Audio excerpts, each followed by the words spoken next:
చాలామంది ఏం చేస్తారంటే మహిళామణులు ట్యాబ్లెట్స్ అన్నీ వంటగదిలో పెట్టుకుంటారు. అవసరమైనప్పుడు సులభంగా వేసుకోవచ్చని వంటగదిలో మందులు పెట్టుకోకూడదు. వంటగదిలో మందులు పెట్టుకుంటే అనారోగ్యం అనేది క్రమక్రమంగా పెరిగిపోతూ ఉంటుంది.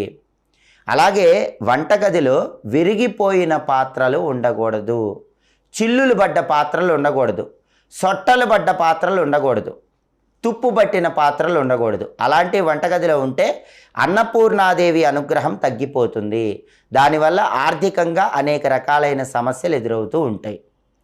అలాగే వంటగదిలో ముందు రోజు చేసినటువంటి పదార్థాలు ఎక్కువసేపు ఉండకూడదు. అలా ఉంటే కూడా లక్ష్మీ కటాక్షం తగ్గిపోతుంది, ఇబ్బందులు ఎదురవుతాయి. అలాగే వంటగదిలో కొన్ని వస్తువులు అయిపోకుండా ఎప్పుడూ జాగ్రత్తగా చూసుకోవాలి. వంటగదిలో ఉప్పు ఎప్పుడు అయిపోకూడదు, ఎప్పుడు ఉప్పు నిండుగా ఉండేలా చూసుకోండి.